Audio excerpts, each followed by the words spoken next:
Had a lot of respect for Coach Richardson and that Wheeling team. We kind of, like I said, we have a saying with amongst ourselves in our program. We respect everybody, fear no one. Obviously, had a lot of respect for him and his program. Be wishing them well as the season goes on. Appreciate everybody. It came out on a Sunday afternoon for an exhibition. NFL Sunday, homecoming weekend. A lot of stuff going on, and again, I think that's what makes this place, uniquely special, especially in this time period. It's fun to be out there in Hope Coliseum in front of your fans, put the jerseys on for the first time. Thought defensively, thought we were fairly consistent for the most part. Took them deep into the shot clock. Was able to do that several times, not break down, make it hard on them. And again, they can challenge you in different ways. They're smaller, kind of 5 out, can put you in space, but I thought we did a good job of not getting spread out. Wasn't crazy about the way we started the second half. Again, our closed-door scrimmage, our closed-door not-so-secret scrimmage anymore was kind of similar. Didn't feel like we started great to come out of halftime. We talked about that at halftime today and still came out a little slow. So that was disappointing. Got back in the flow of it and thought our defense was good enough when nights, when you're not shooting the ball well, which you're not always going to shoot it. Kind of anticipated that a little bit as well as we shot it in our closed-door scrimmage. You kind of know you're like just the law of averages. But thought Harlon did a really good job establishing himself, B-Low. And I think that can be a plus for this team, as you will have to decide: are you gonna play those guys solo when they get into the post, or are you gonna bring help and then you open up some 3-point shooting? So all in all, it was great to be out there, and in a lot of ways, glad that it's over. Questions, please. Ross, the Mountain East is known for its tempo, high tempo, high offense. Do you get a sense of that from just how Wheeling played? Yeah. I mean, they came in averaging close to 80 points a game last year, and in their scrimmage, they scored a ton of points, and they play with really good pace. And again, they can spread you out and drive you. And I thought our guys did a good job of getting back in transition. Obviously, in basketball, it's not like football. You don't have your offense on the field and then they run off and then your defense comes in. So I thought our offense for the most part did a good job of taking good shots, and you get to balance the floor and you don't give up a lot in transition. And did, like I said, contested well. They made some tough ones and turned them over. I thought we did a good job turning them over 9 times at half. Wish we could have been a little more active in the second half, but all in all, on defensive end, was pleased overall with our effort. Yeah, Huff had plus 25, plus minus. What's his impact like on the floor, even when he's not having his best shooting night? Yeah, I think he's mentioned it in some press conferences. There is a gravitational pull when he's on the floor. People are going to have to know where he is, and Eagle staff's the same way, so they can still impact the game in other ways, and that's in part why they came here. They knew they needed to become better defenders. They knew they needed to find other ways other than just scoring, and Honor does that. He's a good passer. He opens things up for the rest of his teammates because, you maybe take one player that's just going to stay really close to him, and now Harlan's on the benefit of just having one-on-one in the post with a smaller defender, and that's a good again, just a good indicator of how bought in he is, in my opinion, that on a night where he was not shooting it well, that he still had an impact to find, the best, the highest plus minus of anybody in the game. Coach, outside of maybe a few minutes here and there, Honor and Eagle staff weren't really on the floor a lot together, by design or just maybe looking at something there. Just nothing planned out. We knew we were going to play, a lot of guys. We knew we were not going to try to stretch anyone's minutes super far. So a lot of it was just organically the way the game came on. Nothing specifically, nothing planned. And then sort of off that, so this was maybe kind of some type of picture of, when they're not hitting a ton of shots like you probably want them to. Okay, where else do we get production from Yeah. him. And then, I mean, that's maybe kind of the story. Yeah, I definitely. Again, I think because they have so much gravity, if you choose to play very special, close attention to them, then you're gonna play our forwards one-on-one. Whereas in our closed door scrimmage, the team, Maryland, they double teamed the post, and those guys are also good passers. Like Harlan's a very good passer, Belo's a very good passer. All those guys are very good passers. Probably at times a little too unselfish, for me. But it's a great habit, and so I think you do get into that. Like you're gonna have to pick your poison a little bit, and again, I'm not been doing this a little while, and so I certainly know we're not going to make 23s every time we step out on the floor. And they had good looks, they had good looks, and that's why our whole team wants them to keep shooting them, and no one even bats an eye. If you could get them, right? 23s. That would be nice. That would be nice. Make my job a lot easier. What did you not like about your defense today? I didn't like the way we started the second half. I thought early on we had them in some really tough spots, and we kind of had like ticky-tack fouls to put them on the line. Again, when as much movement as they have, and it's literally like 5 out on the floor and everybody's moving, there were a few possessions where I felt like the longer the possession went, then you also saw the white jerseys getting spread out, and that's when you get driven. If you were to look at the possessions where we forced shot clock violations or made really difficult shots, it's usually because our defense was really intact and you kept the ball out of the paint. You made them make a tough shot. And they made a couple tough shots, but over the course of 40 minutes, that just isn't going to beat you. So it was really the start of the second half was disappointed in. A couple silly fouls in the first half, which maybe is to be expected, a little jittery, a little anxious. But all in all, I thought our effort was fairly good on the defensive end. First win at Hope Coliseum, first country roads. How special was that for you? Yeah, it was incredible. You see it on TV, and again, I'm a fan of college basketball and college sports in general. So I've seen lots of big Monday games in here, and lots of big wins that I wasn't a part of, and to actually be in it instead of just witnessing it was really cool, man. And again, I mentioned to my wife who's in town, even last night at the football game, and I know Coach Rodriguez and them aren't having the type of year that they want to have or the type of year that they will have in the future, but to still see 54,000 people show up, in the midst of a tough stretch, to me, is what can separate us and what gives us a distinct advantage when everybody's looking for advantages. What is our advantage is that we have one of the most passionate, one of the most loyal fan bases, and they keep showing up and they keep supporting you. So it was awesome to be out there and experiencing it firsthand. Coach, what are your positives and negatives from both your exhibition game and your closed-door scrimmage? I felt like both times our togetherness was really good. I thought our bench was good. I thought our guys are legitimately playing for each other and playing for, West Virginia, and not playing for themselves or out there trying to do things that we don't normally see them do in practice. And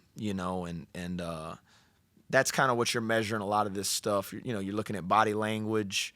Again, you're not always going to play. We played about as good offensively as you could have in the closed-door scrimmage. I mean, we had like 23 assists and 4 turnovers. I've never seen anything like that, especially this early in the year. We have 4 turnovers when we're running 5-on-0 offense in practice. But even today, when shots weren't going on, you didn't see anybody. If you miss a shot and you are very theatrical, you look to the sky, look at Jesus, like, why am I missing? And that's kind of more an internal response to missing shots, instead of missing a shot and then just looking right over a hoop. Hey, man, good pass. I'll make the next one. Yes, you will make the next one. Now you're kind of seeing a connected group. Bringing Brennan in from North Texas, what was it like getting him his first career start in college? Yeah, it was. I didn't even think about that. But that was. I'm happy for him. Obviously I'm thrilled he came, with us. I mean, he could have went to a lot of places, could have went just about anywhere in the country, honestly, and he hopped in that portal with a do not contact in, and so I know he talks about how grateful he is for our coaching staff, and equally as grateful for him. And he's put a lot of work in. He's matured. He's earned that. And the coolest thing about him, to my opinion, you got to remember, he was a first-team All-League player in the American last year, and not one time did he ever mention the words like, can I, can I start, or like never even brought it up. So again, that's kind of the heart and the embodiment you want of an entire program. So was glad I was get to be a part of it. Coach, with the Harlan's game, do you see some real big positive steps there for him, or do you take it with a grain of salt, knowing that he had a big size advantage out there today, or maybe both? I don't know. He's a large human being, so he's going to have a size advantage most nights. I mean, like I said, he's a large man amongst large men, and he's such a big target down there. And again, to me, he gives you the ultimate, like, what are you going to do when the ball is thrown in there to him? Are you going to dig it out? Are you going to double it? And you have to make a choice. And more often than not, if you choose to guard him one-on-one down there, he's either going to score it or get fouled. I mean, that is the luxury, and he's just getting in better shape. He's getting in better condition. He did miss a little time recently, leading up to our closed door scrimmage, but yeah, he's just the changes he's made to his body, and again, also on side of that, just the forwards are a central focal point of your defense. They're kind of the last line of your defense. They're like your free safety or your middle linebacker. And so even his ability defensively to be where he's supposed to be in our ball screen coverages and kind of be a foundational piece down there was been fun to see. When you see him guarding on the perimeter, I mean, like you said, he's a big guy. Yeah. He's probably, most people would think he's not supposed to be out there. Yeah. But you probably don't feel uncomfortable. No, we've challenged him. We've really challenged him. I mean, if you'd asked him 6 months ago, he probably didn't think he should be out there.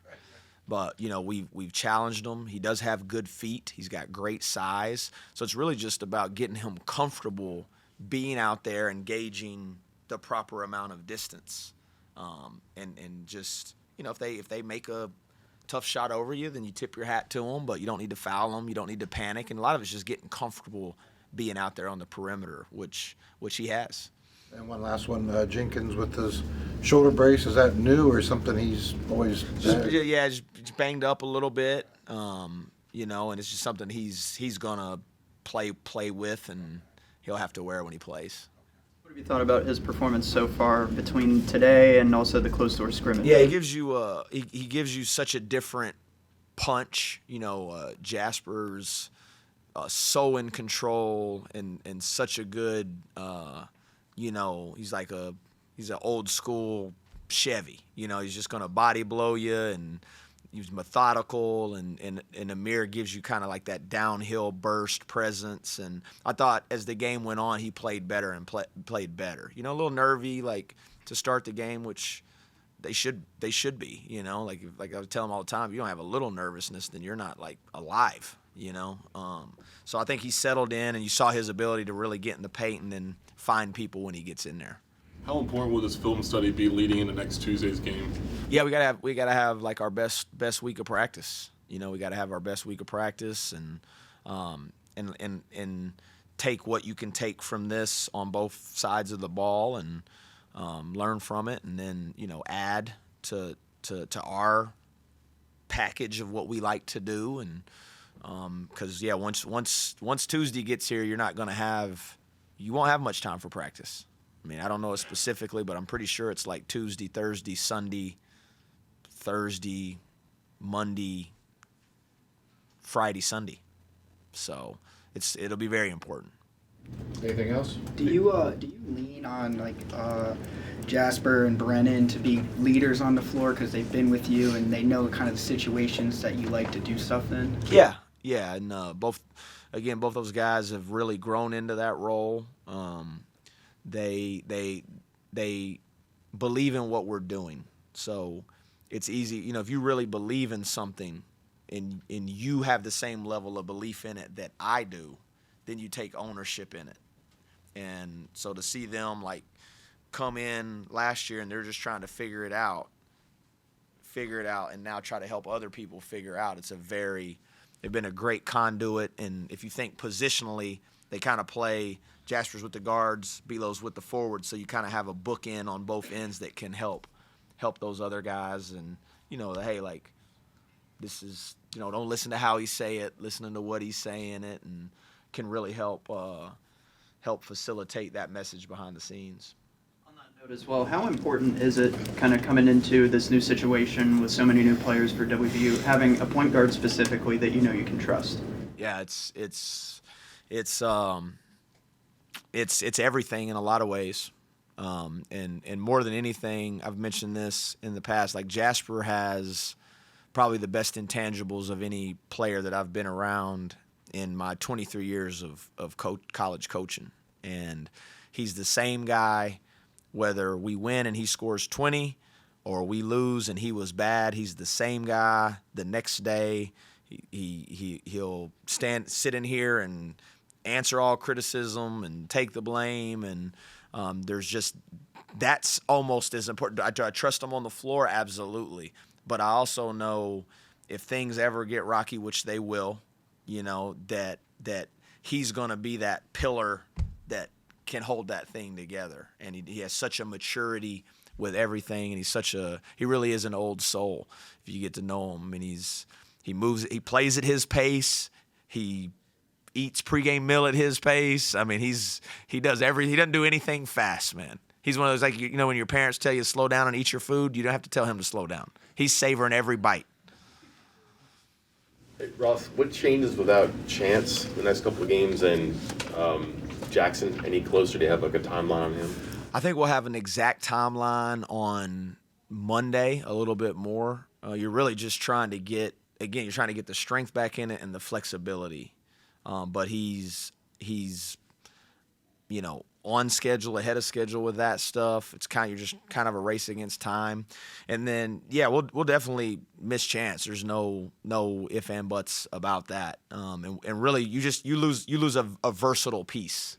You know, like again, he gives you the ability to go bigger and play him on the perimeter, and then those small ball lineups, he can play a 4, and you know, he's a downhill driver. He draws fouls. He's a load in the open floor. So we'll miss him. But you know, we'll have to find a way to do it without him, and he'll be out there quick. I mean, that's the thing about basketball. You know, 5 games, that's like 10 days. You know, it's not like football where you got to wait, you know, a month and a half to get the 5 games. They'll come fast and they'll come furious. Someone that can do that, like swing role, like Morris, for example. Yeah, I mean, you're gonna have you'll see. I think you'll see more traditional 4-guard lineups, you know, and obviously you'll be looking to extend some of these other guys' minutes a little bit. I mean, Harlon only played 18 minutes tonight.